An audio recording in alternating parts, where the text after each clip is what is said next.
Libre ang dengue test kit sa mga health centers sa Quezon City kasunod ng pagdedeklara ng dengue outbreak. Habang ang mga aktibidad kontra dengue, paiigtingin pa. Si Zef Bosonga na Radyo Pilipinas para sa Balitang Pambansa.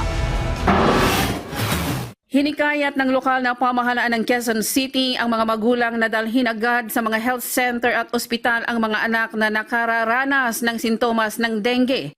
Sa panayam ng Radyo Pilipinas, sinabi ni Epidemiology and Surveillance Division Chief Dr. Rolly Cruz na karamihan sa mga tinamaan ng dengue ay edad 5 hanggang 17 taong gulang.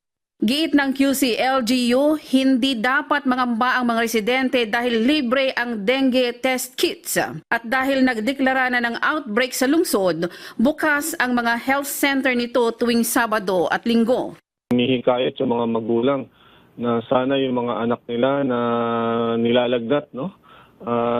Wag nang tingnan agad sa isang doktor para ma-assess kung ito ay dengue ba o hindi, o pumunta sa pinakamalapit na ating health center. Para tuluyang masugpo ang dengue, inatasan ang lahat ng tanggapan sa lungsod na tumulong sa dengue prevention and control. Kaya naman ang mga barangay, paiigtingin pa ang kanilang dengue control activities.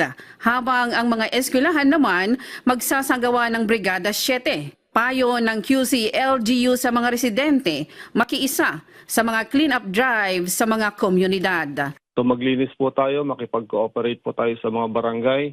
Pag oras ng linis, no, kailangan nyo pong ilabas yung mga basura natin sa bahay na napapag-imbakan o pwedeng mugara ng lamok, no, pag ito ay naulanan.